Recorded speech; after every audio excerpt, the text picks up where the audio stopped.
All right, so welcome to another battle report. Sorry, the sound of my cell phone. Let me put it off. There we go. So, welcome to another battle report, another cheap hammer battle report. Today we have the good old classic, as well as the other six ones that we already have of the classical high elves against the Empire. Promise that we will have a surprise coming soon, some different armies, but you know. Uh, Yeah, I don't mind repeating myself. Not a problem. Yeah, well, we're stuck with what we have, but at least we try to change sometimes. The how the battlefield looks and the formations of the armies and different sorts of units. As you can see by the main picture right now, I'm using a gyrocopter because I really like. I like to put allied troops in my army.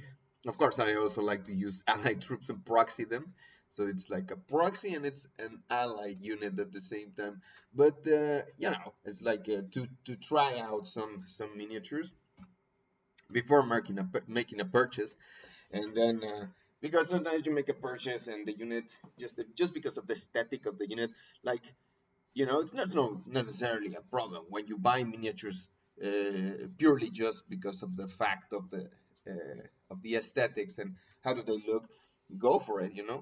Sometimes they don't perform as well on the battlefield as you were expecting, or maybe you just have to use them on a very specific synergy.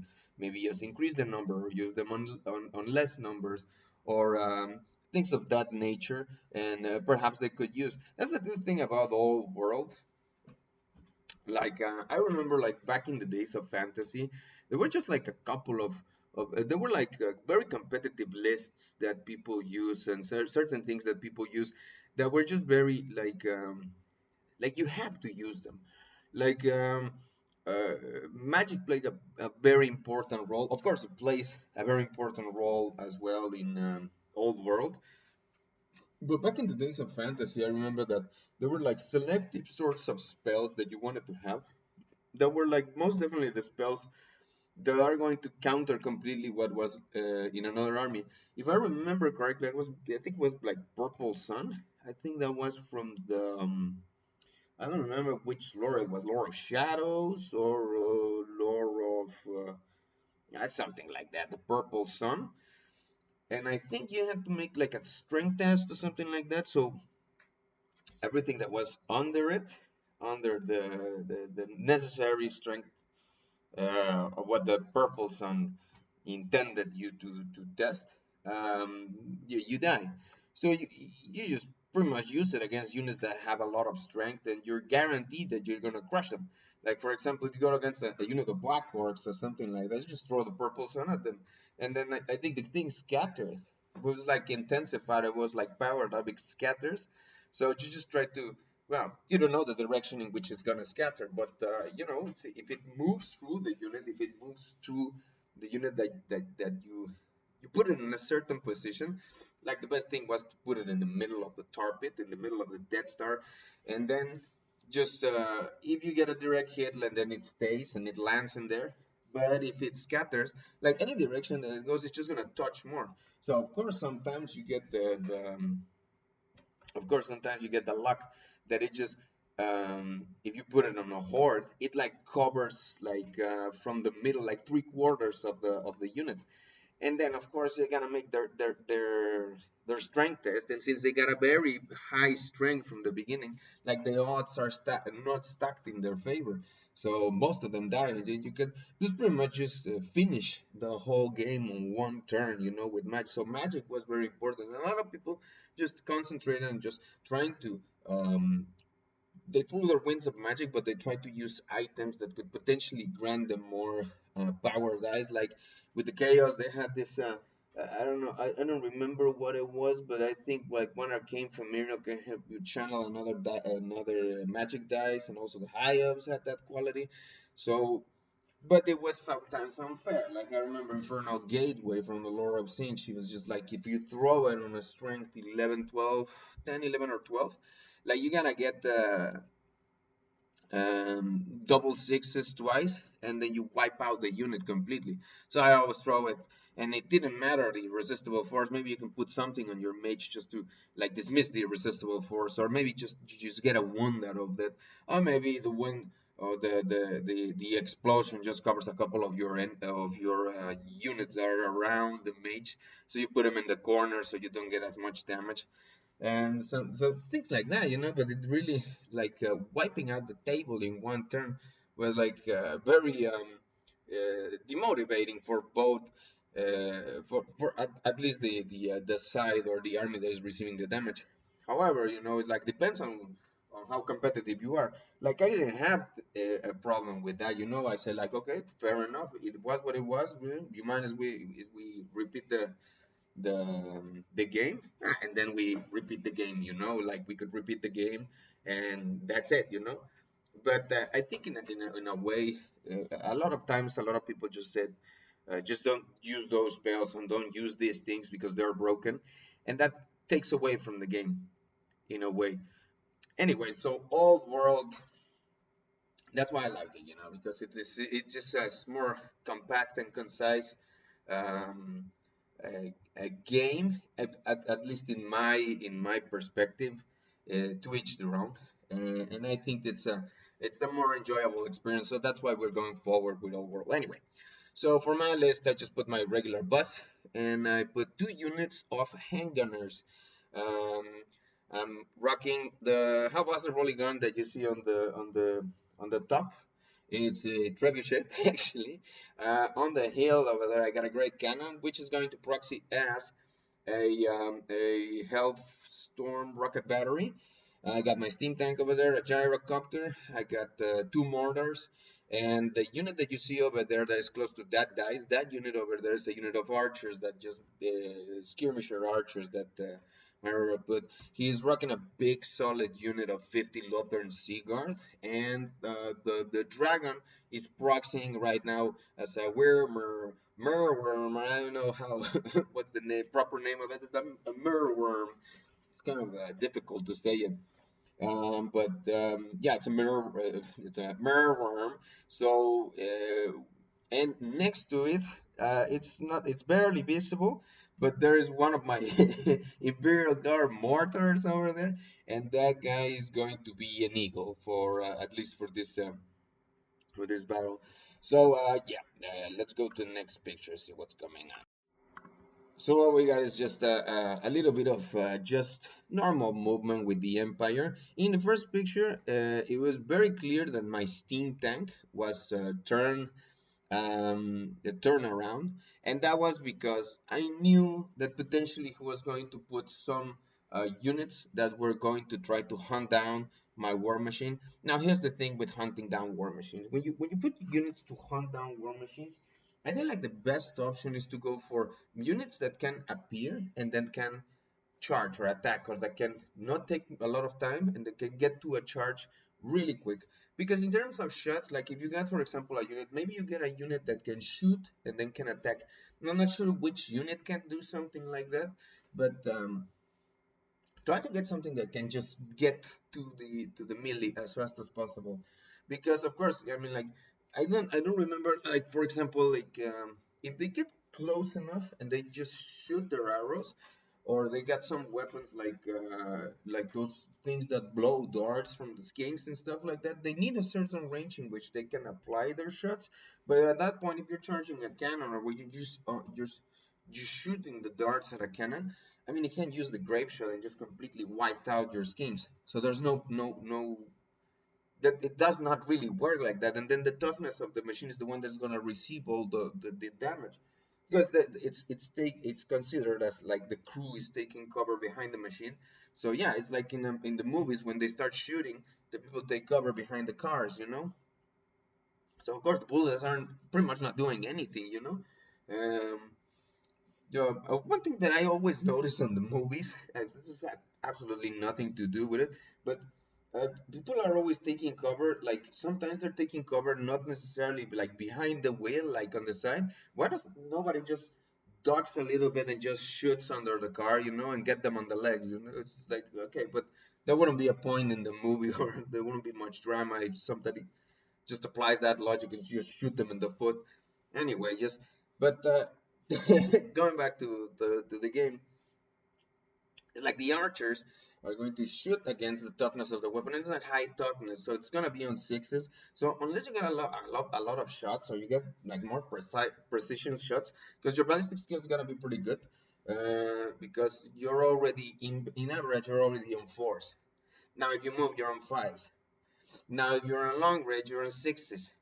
So it's going to be maybe one, and then with your strength another six. So and all of that just to cost 1-1. No, you want to get to the melee. You want to get there, and you want to fight the crew, because the crew is just like regular. It's like the typical average unit. So you can just pretty much. It depends on what weapons you have, of course. But if you're elves, you're gonna strike first, and you gotta kill them. And then you take off one machine, and you protect yourself by being in melee. So that the other machines don't shoot you. So, but that's what I think works best, to just hunt down war machines, because just to shoot arrows at it, again, the toughness is so high that those kind of weapons are not going to do much. These kind of weapons are more designed to just the strength to level with the toughness. So on the average, half of all your shots are going to get through, because it's going to be half and half. Like in the average unit, if you get a ballistic skill 3, strength 3, uh, ballistic weapon, of course you're gonna be on force and force. So you got 20 shots, force is half of it. So you're gonna look at possible 5 wounds, and then everybody sometimes got a little bit of a light armor, so maybe 4 wounds on average. You got something very average. So you want to get as much shot as possible. So when you're looking at average shots, you want to get as much as possible, and it's possible, of course, because when you get average missile weapons and things like that, of course, those have to be on your core, and you have to be able to put as much more. Like the cost, it's going to be cheap when it comes to cost. Anyway, so going back to the game, just position the tank like that just to scare him, so he appeared on the front. But it's like I got the gyrocopter and I got the steam tank, so I pretty much just shoot at them, and you can see that it completely decimated and created some wounds. Now the steam tank got a one because it rolled a one on the steam roll, so yeah, it got a one. It sucked up the wound, but it could move. And it was just to be able to maybe throw a pigeon bomb or something like that at them, just to clear them up. But the gyrocopter is pretty much doing its job, and I think he just took a couple of shots or some arrows. I think he didn't even pass the panic test. Like I make sufficient wounds, and it was more than 20% of the unit, and then he made the leadership test. Then he didn't pass it, and he ran away. So I think that was what happens. But let me see the next picture. Everything on above is not moving that much, but huge thing. Like he was thinking in terms of trying to get the first turn. That's why his units were limited, so that he could get the +1 on the initiative roll. And with that, on the to throw to see who has the first turn, and he didn't got it. So walk between worlds did not apply to his unit. So of course, all my war machines went into that big target of Lothar and Cigar, and I took a huge chunk of them just with one mortar, and I got two of them. That was a huge blast. Let me see if I get the picture. Yeah, as you can see, for example, if you see the dragon slash merworm right now and the Lothar cigar, everything that is in the back, that's just casualties from one mortar shot. So that's insane. Also, of course, the archers run away, so they're not more with us in the battlefield. And yeah, I threw with the Hellblaster and the Trebuchet and everything at that unit, so it got clear. It got damaged very hard. So yeah, it's not looking good for the elves in the first turn. Let's see what happens in the next turn. Next turn, the elves move forward. So we got the eagle. Of course, it's an Imperial Guard mortar, but it's an eagle. It's just a weird eagle. It's a different. It's just a weird eagle. That's the only thing I gotta say. But I just move forward. I think it got 1 wound or 2 wounds on it because I shot it with my handgunners, and they move forward. They have to get into the melee. That's the only choice they have. I mean, they have short bows or war bows, something like that, so they can make a couple of shots, but with all that movement and stuff like that, like they still get the penalties, so it's not good for them, you know. But I think they cast a couple of spells on them, perhaps Shield of Sapphire or Walk Between Worlds, something like that, so they could just not take any more wounds. Because I think that the main idea with his big juicy units is just to get to melee as fast as possible, and then just make as many attacks as possible with all the synergy of the Lothar banner and everything. My brother loves that unit, but in certain cases, I don't think it's really optimal. Like in this case, or events when you got like bombardment, 5 inch. Um, blasting weapons and things like that. Like it's not very good to have a tar pit, you know. It's better, I think, to scatter a couple of different units so you don't necessarily have a clear target onto what to shoot. And then the mortars are kind of useless because if they just like if they get the hit, wonderful. But if they don't get the hit and then they scatter, they could just like so I say pretty much all the time. I just realized from all the other videos I was analyzing them, and I say the phrase pretty much in every time. Well, I guess it's just my thing, you know. But you know, like it's going to just pretty much scatter away from the unit that you want to blast. So just make like small units that you can just push them to the front as fast as possible, and maybe you can engage all the handgunners at the same time, and just see how you can work that. Because in this case, I mean, like I get just 3 targets. I have four now, one is gone, and I just got 3 targets, so I can just keep doing my shots at the main unit, and it's pretty much going to guarantee that I'm going to succeed. And of course, I didn't move anything else. I'm just waiting for the charges. So let's see what happens in the next turn. Next turn, yeah, it's movement again for the Empire. So I'm aligning my steam tank over there so I can get a shot with the steam cannon at the dragon, the mereworm. Sorry, um, the um, the gyrocopter is getting a position to try to shoot with its brimstone gun to the eagle, which is not an eagle. It's just um, it's an Imperial Guard mortar, but yeah, eagle. And yeah, trying to land some shots also with my handgunners. If you get what was it like? Walk between worlds, so there's not gonna be any wounds on them. But if not, um, I think I got some extra shots with my handgunners. So let's see what happens in the next turn. So this is a very blurry picture. It's starting to get dark outside, so you can see the miniatures more brighter. But it was like just because the you know the light, the way that I pointed into the battlefield, it makes the miniatures look a little bit more brighter. But in any case, you know the elves are getting closer, trying to close the gap and trying to get to the combat as fast as possible. Of course, I shoot it as many times as I can. Now the thing is here, like you can do charges. Of course, you can charge and you can spin some units, but I don't get any benefit from charging with none of my units. You know, it's better if he charges than destroys one of my units, and then maybe reforms and then put the other one in the way so he can charge it or maybe shoot with his arrows and stuff like that and take it off, so I can just like see if I can reposition my steam tank or my gyrocopter to cause more wounds and things like that, and I can maybe occupy myself better just fighting the dragon, you know, or maybe getting the flank of the dragon or something like that. So I think that's a much better option. But in this particular case. Now that's the thing that's gonna happen, that I think I charge the mirror worm on the flank, but I think I charge the mirror worm on the flank, but it depends on how I form the units. I think I unloaded a couple more shots. Maybe they didn't land on the mirror worm because its toughness is pretty high. The brimstone guns of the gyrocopter just took the eagle off. So yeah, so far that has been the case. I think he used this breath weapon to kill a couple of my soldiers. Let me see in the next picture. Yeah, I mean like it's pretty much the same picture. Like there's a cannon There's a mortar all the way over there to the close to the rocks, which is of course the great cannon. But the mortar exploded, so it's gone.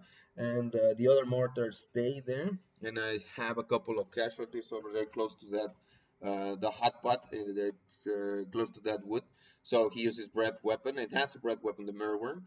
And I reformed the handgunners because I wanted to be able to charge with the militia just to put them in front of the mirror worm. Hopefully they could stay. Probably they would get slaughtered, but then try to get the flank charge on the mirror worm.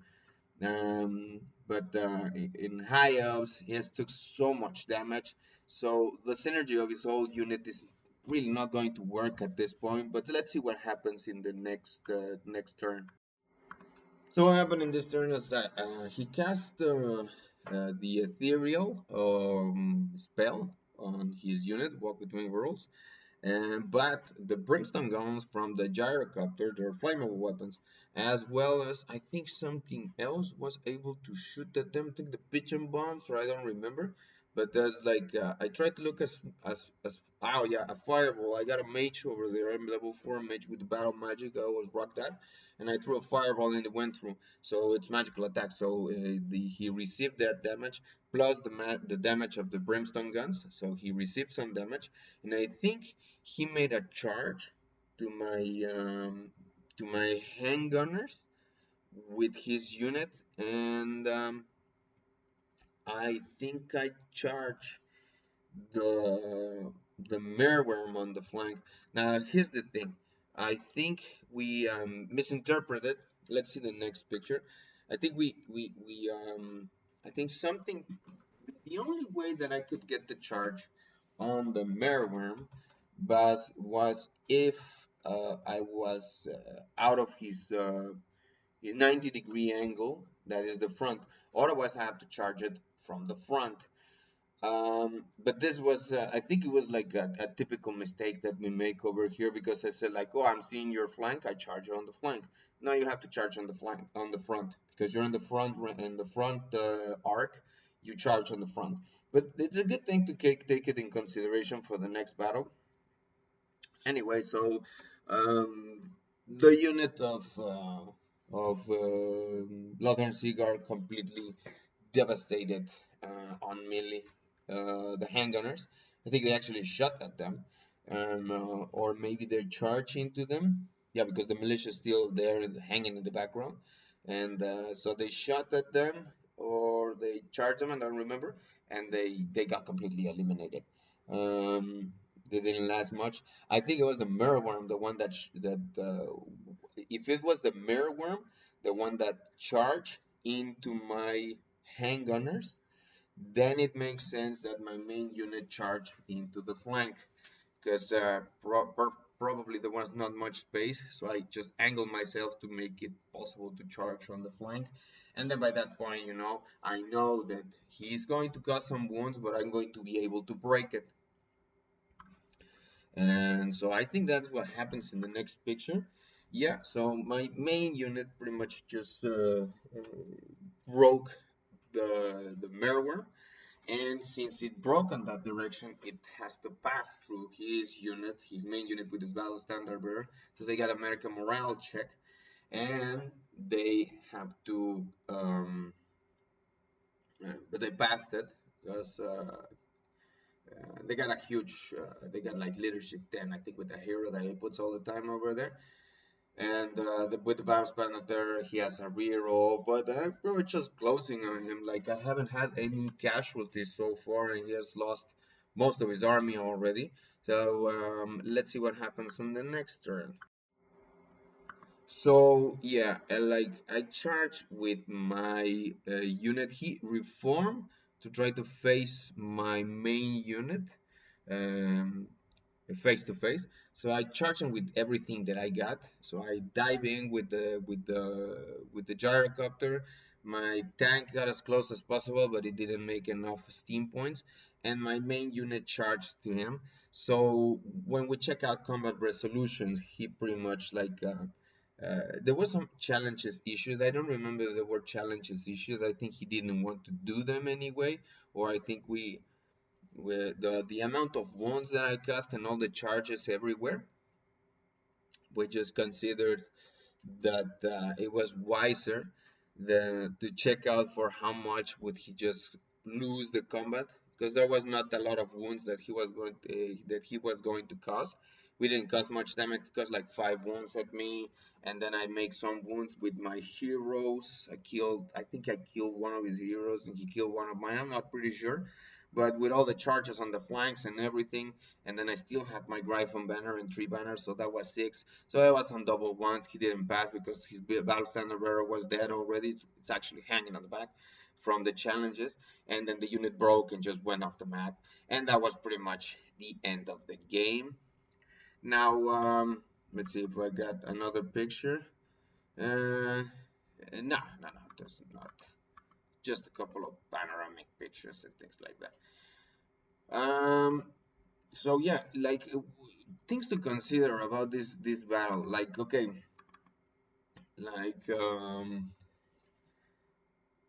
be careful when somebody, if you put a big torpid unit, a big Death Star ad has that looks like imponent in the battlefield, but it's just a juicy target for the enemy. But take in consideration who are you fighting against, and explore a little bit their books. That's the good thing about the old world, that you can see some of the units that, or most of the units that the other. Granted, of course, you gotta buy the book of the forces of good and the forces of evil, Ravenous Hearts and Forces of Fantasy, I think it's called, both of them. And then later on, the books that come afterwards. Hopefully, there's going to be all the races are going to be unlocked soon on the next editions, and especially very hopeful to start seeing the addition of new races into the Warhammer Old World franchise, because gets our hopes up that now we can expect some battle reports on the internet, on YouTube with Cathay. So it will be very interesting to see um, battles of Cathay against the Empire, Wars of Chaos, Demons of Chaos, Skaven, Lesser Man, Tomb Kings, Vampire Counts, all these races, High Elves, everybody just going against Katai to see how they perform. But it will be interesting, and hopefully, they start like expanding their horizons. To it's pretty obvious that it's a very human-dominated world. Like it's the most predominant race. The, all of the others are like in the brink of extinction, or they're struggling too much, like elves, stuff like that. So it's like the most dominant race, of course, is going to be humans. It's kind of like in 40k, that most of the factions that you can choose is it's men. It's men. There's a couple of xenos, but mostly, or alien races, but it's mostly just men. So I don't mind seeing this thing, these new races that could potentially start joining the fight, just being men. Granted, with a couple of additions of fantastical creatures, like if for example they were speaking about, I think it's called Kurlesh, or in this another kingdoms, like of course a representative of the country of India, and all their millennial ancestry and things like that. It would be interesting to see an army with all of these like real world elements included into Warhammer Old World. Like elephants and like tiger units and things like that. Different sorts of sword fighters, things like that. It would be very interesting to see these elements of Hindu culture and Indian culture, and all this culture from that country included into Warhammer with all its magical creatures.